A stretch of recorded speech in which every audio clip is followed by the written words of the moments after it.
सुबह के 5 बज रहे थे। पूरा घर नींद की आगोश में था। तभी बाहर से कुछ आवाजें आने लगी। सुनकर अशोक की नींद खुल गई और वो उठकर बैठा। पास ही सोती हुई अपनी पत्नी आशा को जगाते हुए बोला, अरे बाहर से आवाज़ कैसी आ रही है, देखो तो जरा। अशोक ने भी उबासी लेते हुए कहा, कुछ नहीं जी, तुम्हारी अम्मा बाहर झाड़ू लगा रही है, और दूसरी तरफ करवट करके सो गई। अशोक उसके जवाब को सुनकर हैरान उसे देखता रहा।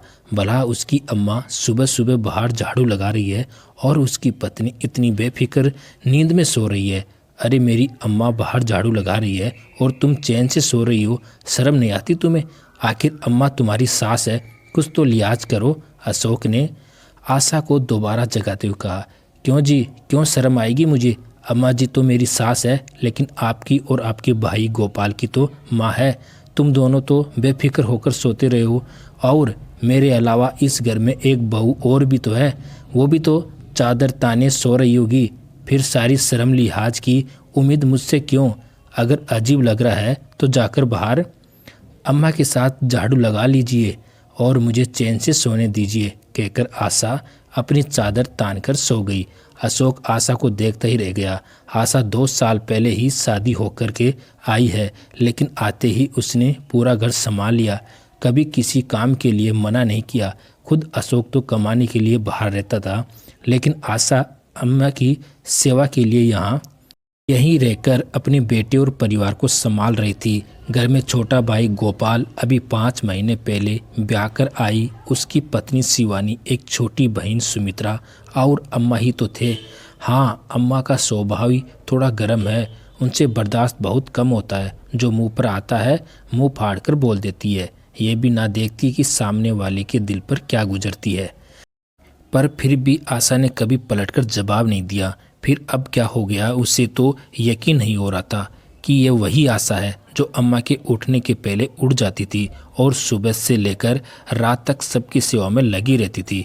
अभी महीने भर पहले जब वो यहाँ से मुंबई गया था तभी यह हाल था। फिर आखिर इन दिनों में ऐसा क्या हो गया कि आशा इतनी बेफिक्र होकर सो रही है? आखिर जब उससे रहा नहीं गया तो खुद ही उठकर बाहर आ गया और अम्मा से झाड़ू लेकर बोला, ला अम्मा, मैं ही लगा देता हूँ झाड़ू, तू आराम कर। अम्मा ने उसे ऊपर से नीचे घूर कर देखा और कहा, अब यही दिन देखना बाकी रह गए थे कि तू झाड़ू लगाएगा। उस महारानी को नहीं बोल सकता था? आजकल बड़े रंग ढंग बदल गए हैं उसके। जब से छोटी बहू आई है अपने आप को पता नहीं क्या समझती है। अब रहने भी दो ना अम्मा, मैं ही लगा देता हूँ झाड़ू, कहकर अशोक ने बात टालते हुए अम्मा से झाड़ू ले ली और खुद झाड़ू लगाने लगा। अब बेटा बीबी को कुछ कहने की जगह खुद ही झाड़ू लगाने लग जाए तो भला कौन माँ बर्दाश्त कर सकती है। सो अम्मा भी शुरू हो गई और आवाज़ तेज करते हुए जानबूझकर बोली ताकि अंदर सोती हुई आशा को सुनाई दे, अरे तू तो रहने दे बेटा, अभी तो हाथ पैर चलते हैं मेरे, टूटे नहीं है जो उसकी मोहताज बनूंगी। शर्म नहीं आ रही उसे? यहाँ अशोक झाड़ू लगा रहा है और खुद आराम से बिस्तर तोड़ रही है। घोर कलयुग है भाई। इधर आशा को सब कुछ सुनाई दे रहा था, लेकिन उसके बावजूद वो उठकर बाहर नहीं आई। आखिर वो अब फैसला चाहती थी कि छोटी बहू को प्यार और बड़ी बहू को दुत्कार। आखिर कब तक बर्दाश्त करती? तो वो इन सब के लिए पहले से तैयार थी। आखिर ये सब अम्मा जी का ही तो किया धरा है। जब से वो शादी होकर आई थी अम्मा जी ने कभी भी उससे प्यार के 2 बोल नहीं बोले। कई बार तो उसके माँ बाप तक पहुँच जाती, लेकिन सब कुछ वो बर्दाश्त कर रही थी। यहाँ तक कि पति बाहर कमाता तो 4-5 महीने में एक बार आता, उसे उसका भी सब्र था। पर नई बहू के आते ही अम्मा जी ने जो रंग बदला उसकी तो उसे उम्मीद ही नहीं थी। अशोक उसके लिए जब भी बाहर से कोई नए कपड़े लेकर आता तो अम्मा जी उसे यह कहकर पहनने नहीं देती कि तेरा पति तो बाहर रहता है, भला किसके लिए सज सवर कर रहेगी, फालतू ही नए कपड़े खराब करेगी, और वो कपड़े ले जाकर अपनी पेटी में रख लेती। पर जब देवर की शादी हुई और अम्मा जी ने वो पेटी के सारे कपड़े देवरानी के लिए निकाले तो उसकी आंखों में आंसू आ गए। उसने कहा भी, अम्मा जी ये कपड़े तो मेरे लिए लाए थे। तो अम्मा ने यह कहकर झिड़क दिया कि तेरे बाप के घर में भी ऐसे कपड़े देखे हैं, बेवजह का खर्चा क्यों करे जब घर में ही कपड़े रखे हो तो। अरे नई बहू को तो देना ही पड़ेगा, 5 आदमियों के बीच में हमारी भी इज्जत बनेगी। और वैसे भी तू कौन सी बारात में जा रही है, यहाँ घर ही तो संभालेगी। तेरे माँ बाप के घर से जो कपड़े आएंगे शादी में वो पहन लेना। आशा ने इस बारे में अशोक ने कहा तो अशोक ने उसे शांत रहने के लिए कहा। देख आशा, अब तो नई बहू आ रही है, अब तो तुझे मेरे साथ जाने देगी तो वहाँ जाकर खूब कपड़े दिला दूंगा, पर अभी शांत रख। पति की बात सुनकर फिर वो मन महसूस कर रह गई। जैसे तैसे शादी भी निपट गई, घर में नई बहू आ गई। सच कहे तो बहू तो वही थी, आशा तो उसके सामने नौकरानी थी। इतनी इज्जत तो अम्मा जी ने आशा को कभी नहीं दी। 1 महीने तक तो अम्मा ने उसे रसोई में लगाया तक नहीं, ये कहकर कि नई बहू है, थोड़ा सा उसका भी लाड़ चाव कर ले। यहाँ तक कि उसके लाड़ चाव के चक्कर में अम्मा ने अशोक को भी मना कर दिया कि वो आशा को उसके साथ नहीं भेजेगी। शिवानी देर से उठे चाहे अपने पति के साथ लेट तक घर आए, उस पर कोई रोक टोक नहीं थी। शिवानी थोड़ा बहुत काम भी नहीं करती, सज संवर कर अपने कमरे में पड़ी रहती है, पर अम्मा जी उसे कुछ ना कहती। आशा ने कहना चाहा तो अम्मा जी उसे यह कहकर चुप करा दिया कि तू तो तेरी देवरानी को देखकर जलती है।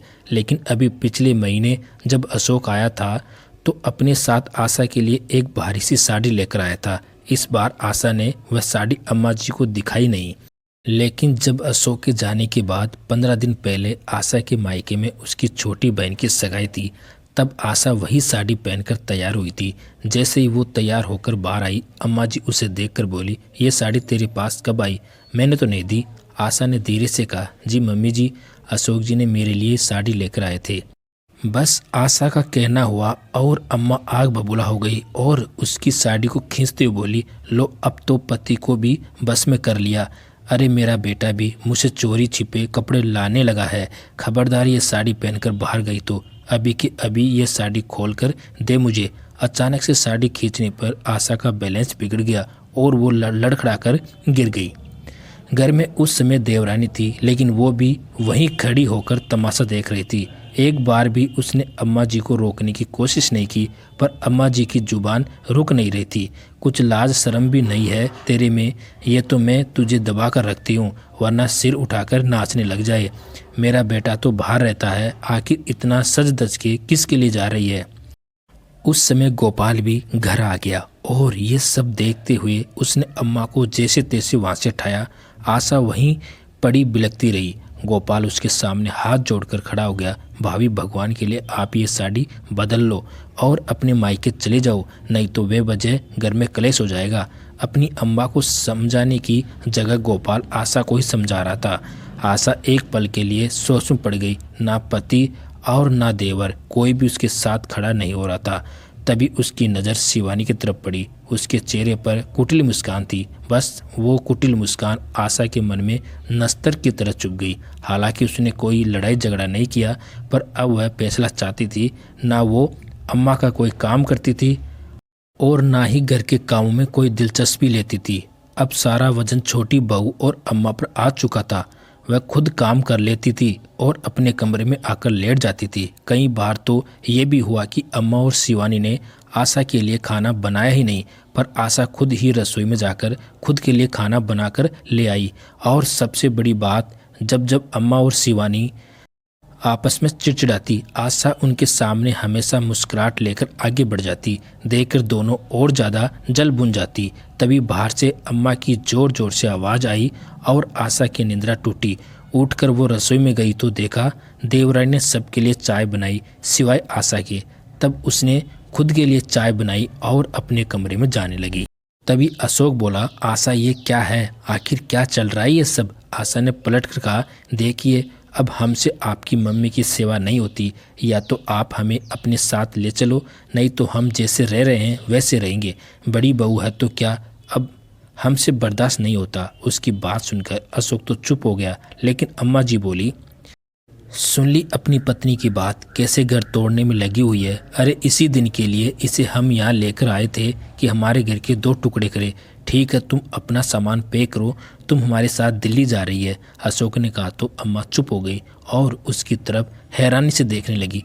तब अशोक ने कहा, अम्मा गलती किसकी है?